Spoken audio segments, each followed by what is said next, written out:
इन गद्दार नेताओं जैसा अगर हमें नेता बनाना हो तो ईश्वर हमें उठा लेना, हमें नेता बनने की कदापि जरूरत नहीं साहब। आतंकवादी संसद में और विधानसभा में बैठे हैं, आतंकवादी संसद में बैठे साहब, इनकी पेंशन नहीं है, लेकिन इन गधों की पेंशन है। 5 साल जो ना तो पूरा लूटते हैं। नेता गधे हैं, हमें कहने में क्वेश्चन कुछ नहीं, गधे हैं। आज गधे घोड़े आज संसद में बैठे साहब। ये स्वतंत्र भारत नहीं है, लीज पर जो है भारत की स्वतंत्रता है। लीज पर है सर, ये लीज पर है, 99 साल के लीज पर है। और जो चोर लुटेरे डाकू थे, अमित शाह ने उनको गंगा जल छिड़क करके पवित्र कर दिया। ऐसे कैसे हो सकता है? यदि गधे को गंगा लुटेरे हैं, यदि गधे को गंगा में नहला करके अगर उसको गाय बताएं, ये हम बिल्कुल मानने के लिए तैयार नहीं है। हरामजादों ने देश का सत्यानाश कर दिया।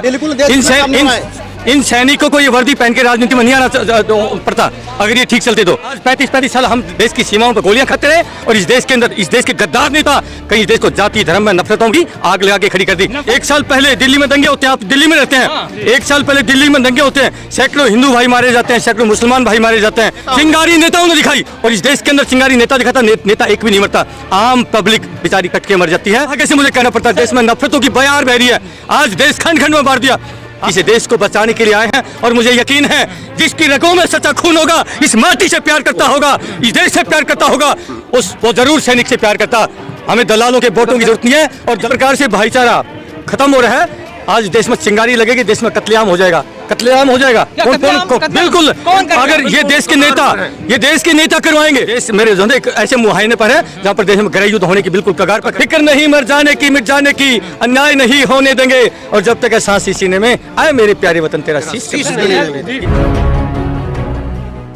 मैं सूबेदार मेजर लालचंद यादव हरियाणा का रहने वाला हूँ और कलवाड़ी मेरा गाँव है और मेरा आर्मी नंबर फ़ोन नंबर है 9992367860। सर आप पूर्व सैनिक हैं, जनता ब्रिगेड पार्टी आप बनाई है जी। और यहाँ पे जंतर मंतर पर आने की वजह क्या है और ये पार्टी बनाने की वजह, दोनों चीज़ों का जवाब आपको देना है। हाँ, जनता ब्रिगेड पार्टी का जो गठन हुआ है वो इसलिए हुआ है क्योंकि आज पूरे भारतवर्ष के अंदर राजनीति में एक प्रकार से भूचाल आया हुआ है। और भूचाल भी क्या, मैं तो ये कहता हूँ कि राजनीति का जो क्षेत्र है वो एकदम बारूद के ढेर पर बैठा हुआ है। क्योंकि लोगों ने तरह तरह की, ये जितने भी राजनीतिक हैं सभी ने एक दूसरे को तोड़ फोड़ करने के लिए एकल परिवार की स्थापना करके पूरे देश को खंडित करके रखा है और ना एक दूसरे के विचार मिलते हैं ना ही और कुछ। लोगों ने अपनी अपनी अलग अलग सेना बना रखी है, जैसे कि कहीं करनी सेना है, कहीं शिवसेना है, तो कहीं भाई दूसरी कई राम सेना, मतलब अलग अलग प्रकार, यादव सेना, कोई अलग अलग प्रकार की जो सेना है और एक सेना दूसरी सेना के गाली देती है। जैसे भीम आर्मी है, जैसे वो कहते हैं बोला ये हरामी है, ये वो है, इस प्रकार के मतलब कटु शब्द बोलते हैं जो चुभने लायक है। जनता ब्रिगेड पार्टी क्या सुधार लाना चाहती है? जनता ब्रिगेड पार्टी जो है पूरे देश के अंदर स्वच्छ अनुशासन लाना चाहती है कि स्वच्छ राजनीति हो जिसमें ईमानदारी और वफादारी से काम करने वालों का चयन किया जाएगा। क्योंकि इस मतलब राजनीतिक क्षेत्र में देखते हुए हमने सुभाष चंद्र बोस जी का अपना आइकॉन माना है। क्योंकि सुभाष चंद्र बोस की जो रीति और नीति थी हम उनके ऊपर चलना चाहते हैं। क्योंकि सुभाष जी ने भी इस देश से बाहर जाकर के, क्योंकि उस समय भी राजनीति का गंदा माहौल था और सुभाष जी को एकदम अलग कर दिया। जबकि ये स्वतंत्र भारत नहीं है, लीज पर जो है भारत की स्वतंत्रता है। लीज पर है सर, ये लीज पर है, 99 साल के लीज पर है। और अभी तक देश को एक जैसे कि जनता पार्टी है, भारतीय जनता पार्टी है, अखंड भारतवर्ष बनाने का सपना दिखा रही थी। आजादी का 75वां वर्षगांठ मना रहे हैं अमृत महोत्सव के नाम से, अमृत महोत्सव के नाम से मनाया जा रहा है। लेकिन अखंड भारतवर्ष तो नहीं है, हर जगह तोड़फोड़ की राजनीति चल रही है, किसी का पेट नहीं भर रहा है। अभी बीजेपी में देखिए क्या हो रहा है, इधर लोग इधर से उधर भाग रहे हैं। अब आम आदमी पार्टी है, उसमें बज रहा है, मोदी जी का डंका बज रहा है। हाँ जी, ये बात तो कहने की है। देखो अच्छे आदमी का तो देखो बोलना ही पड़ेगा, क्योंकि अच्छे आदमी का वर्चस्व है तो अच्छा ही होता है। लेकिन उसके साथ साथ जो है मोदी जी के जो समर्थक हैं उन्होंने क्या किया, राजनीति में जो चोर लुटेरे डाकू थे, अमित शाह ने उनको गंगा जल छिड़क करके पवित्र कर दिया। ऐसे कैसे हो सकता है? यदि गधे को गंगा लुटेरे हैं बीजेपी लुटेरे हैं, यदि गधे को गंगा में नहला करके अगर उसको गाय बताएं, ये हम बिल्कुल मानने के लिए तैयार नहीं है। लुटेरे हैं ये कह रहे हैं, ये लुटेरे हैं, ये लुटेरे हैं, इस प्रकार से लूट रहे हैं देश के अंदर। अभी आपके सामने देखो, वैसे भी क्या नाम जनता दुखी है। आज ये जंतर मंतर पर महंगाई से परेशान है, महंगाई से परेशान है। 100 से ऊपर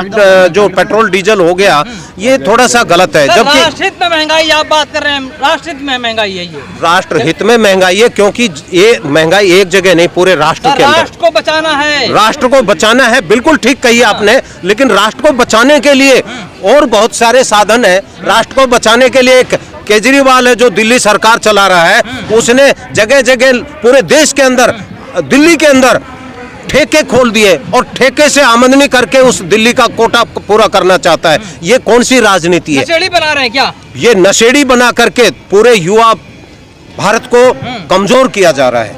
हम उस कमजोर भारत नहीं देखना चाहते। हम नेताजी सुभाष चंद्र बोस, महर्षि दयानंद वाला भारत देखना चाहते हैं। हम इसको नशेड़ी नहीं होने देंगे। विश्व गुरु नहीं देखना चाहते? विश्व गुरु क्यों नहीं देखना चाहते? हम विश्व गुरु बनाएंगे। आप बनाएंगे? क्या ऐसी कोई बात नहीं है? क्या मोदी से अच्छे नहीं आ सकते? हमारे राष्ट्र इसका जनता ब्रिगेड पार्टी के राष्ट्रीय अध्यक्ष है, पूर्व सैनिक है सूबेदार वीर सिंह चौहान जी। क्या विजन है आपको इस देश को? आपने अभी एक छोटा सा सवाल किया, विश्व गुरु। विश्व गुरु तो तब बनेगा ना पूरा देश संगठित होगा। आज मेरा देश तो खंड खंड में बट रहा है। भारतीय सेना एक ही है ना भाई साहब, भारतीय सेना एक ही है। लेकिन दुर्भाग्य से मुझे कहना पड़ता है, इस देश में तरह तरह की सेनाएं बना दी हरामजादे नेताओं ने, अपने निजी स्वार्थ के कारण। हरामजादे नेताओं ने, हाँ, हरामजादे नेताओं ने, बिल्कुल हरामजादे नेताओं ने, अरे बिल्कुल साथियों, इन हरामजादों ने देश का सत्यानाश कर दिया। इन सैनिकों को ये वर्दी पहन के राजनीति में नहीं आना पड़ता अगर ये ठीक चलते तो। जब आपके कपड़े पड़ते हैं तो आपको बदलना पड़ता है। आज देश के हरामजादे नेताओं ने मुझे कहना पड़ता है, मजबूरन कहना पड़ता है। मेरे दोस्त, हमारी आत्माएं रो रही हैं। आज से 35 साल पहले जिस समाज को हंसता खेलता छोड़ के गए थे, समाज में भाईचारा होता था, प्यार मोहब्बत होती थी, क्या मैं सही कह रहा हूँ? आज 35 साल हम देश की सीमाओं पर गोलियां खाते रहे और इस देश के अंदर, इस देश के गद्दार नेता कई इस देश को जाति धर्म में नफरतों की आग लगा के खड़ी कर दी। नफरत बिल्कुल। एक साल पहले दिल्ली में दंगे होते हैं, आप दिल्ली में रहते हैं। हाँ। एक साल पहले दिल्ली में दंगे होते हैं, सैकड़ों हिंदू भाई मारे जाते हैं, सैकड़ों मुसलमान भाई मारे जाते हैं, एक हरामजादा नेता नहीं मरता। और चिंगारी किसने दिखाई? बताइए कि चिंगारी किसने बताइए? चिंगारी नेताओं ने दिखाई, चिंगारी नेताओं ने दिखाई। और इस देश के अंदर चिंगारी नेता दिखाता, नेता एक भी नहीं मरता, आम पब्लिक बेचारी कट के मर जाती है। मैं तो ये कहूंगा इस देश को जोड़ने का काम सैनिक, क्योंकि सैनिक की कोई जात नहीं होती, इस सैनिक की कोई जात धर्म नहीं होती। सैनिक तो पूरे देश के लिए शहीद होता है। जब सीमा पर सैनिक शहीद होता है तो देश के लिए होता है, ना कि जात धर्म के लिए। साथ ही में हम तो एक चीज कहते हैं, हिंदू मुस्लिम सिख ईसाई ये सभी यहाँ पर रहें और इस देश का आपसी जो अमन चैन है, भाईचारा, वो प्यार मोहब्बत से। लेकिन दुर्भाग्य से मुझे कहना पड़ता है, देश में नफरतों की बयार बह रही है। आज देश खंड खंड में बांट दिया। आज कहीं करणी सेना, कहीं भीम सेना, कहीं शिव सेना, कहीं परशुराम सेना, कहीं जाट सेना, कहीं यादव सेना, कहीं मुसलमान सेना, कहीं चमार सेना। अरे कितनी सेनाएं बनाएंगे? आज इस देश को, देश की आत्मा तोड़ के रख दी, खंड खंड कर दिया। क्या देश को अखंड भारत बनाना? कैसे बनेगा अखंड भारत? बड़ा सुंदर सा मानचित्र बना दिया, उसमें अच्छा कलर कर दिया, मुझे भी अच्छा लगता है। एक साइड में पाकिस्तान पर इराक ईरान जोड़ दिया, एक साइड में बर्मा इत्यादि वगैरह म्यांमार वगैरह कंट्री को जोड़ दिया। ऐसे थोड़ी बनेगा। देश की जनता को आपसी बिल्कुल एक बाउंड्री करना पड़ेगा, प्यार मोहब्बत जगाना पड़ेगा, तब जाके देश। भारत के सैनिक है, आप पूर्व सैनिक है, क्या आपका दिल रोता है? क्या तमाम? बिल्कुल भाई साहब, हमारी दिल नहीं रोता, हमारी आत्मा रो रही है। हमें नेता बनने की जरूरत नहीं थी। ये माँ भारती हमें ये करा रही है, ये माँ भारती हमें चिल्ला रही है, मेरे बेटों सैनिकों आओ, मुझे अब तुम्हारी जरूरत है। हम तो एक ईश्वर से प्रार्थना करें, हे ईश्वर, अगर हमें नेता बनाए तो भगत सिंह, सुखदेव, राजगुरु, मंगल पांडे, अशफाकुल्लाह खान, इन वीरों जैसा बनाना, इन गद्दार नेताओं जैसा अगर हमें नेता बनाना हो, हे ईश्वर हमें उठा लेना। हमें नेता बनने की कदापि जरूरत नहीं साहब, हम नेता बनने नहीं आए, इस देश को बचाने के लिए आए हैं। और मुझे यकीन है जिसकी रगों में सच्चा खून होगा, इस माटी से प्यार करता होगा, इस देश से प्यार करता होगा, वो जरूर सैनिक से प्यार करता। हमें दलालों के वोटों की जरूरत नहीं है और दलालों के हमें नजदीक लगाने की जरूरत नहीं है। इस देश के सच्चे वीर सपूत जो इस देश माटी से प्यार करते हैं, देश के सैनिकों से जरूर प्यार करते हैं, उनका आशीर्वाद हमें मिलेगा साहब। क्या लगता है खतरे में है क्या देश? बिल्कुल देश आप बचाने आए आज, बिल्कुल यस खतरे में, मतलब आप बताइए। भ्रष्टाचार चरम पर पहुंचा हुआ है। हर एक सेकंड आप देखिए, खतरे में आज मेरा देश बारूद के ढेर पर लाके खड़ा कर दिया। जिस प्रकार से भाईचारा खत्म हो रहा है, आज देश में चिंगारी लगेगी, देश में कत्लेआम हो जाएगा, कत्लेआम हो जाएगा। क्या कौन कत्लेआम? कौन कत्लेआम? बिल्कुल, कौन करेगा? अगर ये देश के नेता, ये देश के नेता करवाएंगे, हाँ। इसलिए हम लोगों ने सैनिकों ने हुंकार भरी है। गृह युद्ध होगा क्या? बिल्कुल, अगर इसी प्रकार से देश के अंदर यही आपसी नफरत पैदा करते रहे तो देश मेरे जो है एक ऐसे मुहायने पर है जहां पर देश में गृह युद्ध होने की बिल्कुल कगार पर खड़ा है। इसलिए सैनिकों ने संकल्प लिया है, क्योंकि सैनिक देश से प्यार करता है। जब सैनिक सीमा पर खड़ा होता है, सामने दुश्मन की गोली होती है और मेरे पीठ पीछे मेरा प्यारा वतन होता है, तब जो हम संकल्प लेते हैं, फिक्र नहीं मर जाने की मिट जाने की, फिक्र नहीं मर जाने की मिट जाने की, अन्याय नहीं होने देंगे, और जब तक है सांस इस सीने में आए मेरे प्यारे वतन तेरा शीश ये सैनिक संकल्प मिलता है। आज हम संकल्प लेके आए हैं साथियों, आप ही पत्रकार हैं, सौगंध आपको अपने बच्चों की, मैं आपको बच्चों की सौगंध देता हूँ, ईमानदारी से बताना, सैनिकों पर विश्वास है, विश्वास है, मुंह से बोलिए, क्या मुंह दही जम क्यों जमिए, है ना? क्या नेताओं पर विश्वास है, सैनिकों पर विश्वास है? अगर आपको 100% विश्वास हो, मैं तो आपके चैनल के माध्यम से कहता हूं, अपने देश की आवाम से कहता हूं, अगर आप लोगों को संपूर्ण विश्वास हो इन अपने फौजी बेटों पर, तो अपना आशीर्वाद दीजिए, इस देश को देश बना देंगे साहब। ये सैनिक जैसे सीमाओं पर लड़ते हैं ना दुश्मनों से, आज अंदर आतंकवादी कहाँ है? आतंकवादी संसद में और विधानसभा में बैठे हैं, आतंकवादी संसद में बैठे हैं साहब। आज मेरे भाई ये पैरामिलिट्री फोर्सेस के भाई हैं, ये जा रहे, देखिए इनकी पेंशन नहीं है, इनकी पेंशन नहीं है, लेकिन इन गधों की पेंशन है। 5 साल जो ना जो पूरा रुकते हैं, नेता गधे हैं, गधे हैं, हमें कहने में क्वेश्चन कुछ नहीं, गधे हैं। आज गधे घोड़े आज संसद में बैठे साहब, औकात नहीं गद्दारों की, इनकी कोई औकात नहीं।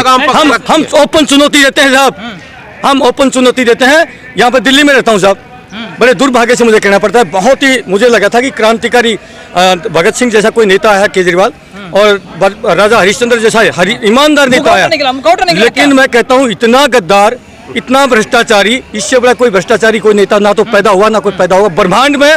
केजरीवाल से बड़ा कोई नेता गद्दार नहीं है। अरे साहब, आज देश वेनेजुएला बना देगा ये। आज कांग्रेस की, आज श्रीलंका की हालत देखिए, श्रीलंका की हालत देखिए, वेनेजुएला कंट्री ऐसे ही वहाँ पर ऐसे ही फ्री की वहाँ पर रबड़ी बांटी थी, वहाँ के नेताओं ने फ्री की रबड़ी बांटी थी। आज वेनेजुएला में अपने बच्चों को बेच करके पेट नहीं भर रहा। आज ये हालत है। केजरीवाल अपने पिता की जागीर बेच के लेकर आया, केजरीवाल अपने पिता की जागीर बेच के लेकर आएगा कहीं से फ्री का। अरे जनता के टैक्स का पैसा, गाड़ी खून की कमाई है, सुविधा दे रहे हैं हम, सुविधा क्या दे रहा है? अपाइज बना रहे लोगों को, अपाइज बना रहा है। अगर किसी को बर्बाद करना हो उसको फ्री का खिला दो, वो बर्बाद हो जाएगा। अपने आप हमें नहीं चाहिए फ्री का। यदि मैं कंटिन्यू घर में खिलाऊं, आप जाओगे कमाने? नहीं जाओगे। ये फ्री का अनाज, फ्री का जो भी मिल रहा है, राशन, पानी, बिजली, ये सब जनता को अपाइज बनाने का तरीका है। जनता अपाइज हो जाएगी, जैसे बच्चों को अफीम खिलाते हैं बचपन में, अफीम खिला के आदत डाल लेते हैं, बाद में वही अफीम उसको हजारों के भाव से बेचते हैं। कह रहे हैं कि देश बारूद के गोले पे बैठा हुआ। नहीं, बारूद के गोले पे देश बैठा हुआ। बारूद के ढेर पे बैठे हैं आज। बारूद के ढेर का मतलब आप समझे नहीं। बारूद के ढेर का मतलब है कि जनता को अपाइज बना दोगे तो जनता कुछ कर नहीं पाएगी। क्या करेगी? युवा आज की पीढ़ी अपाइज हो गई है, सब नशे में घूम रही है, दारू के ढेर खोल दिए हजारों। क्या मतलब है? बारूद का ढेर इन द सेंस ये है कि जो आपसी भाईचारा था वो समाप्त हो गया।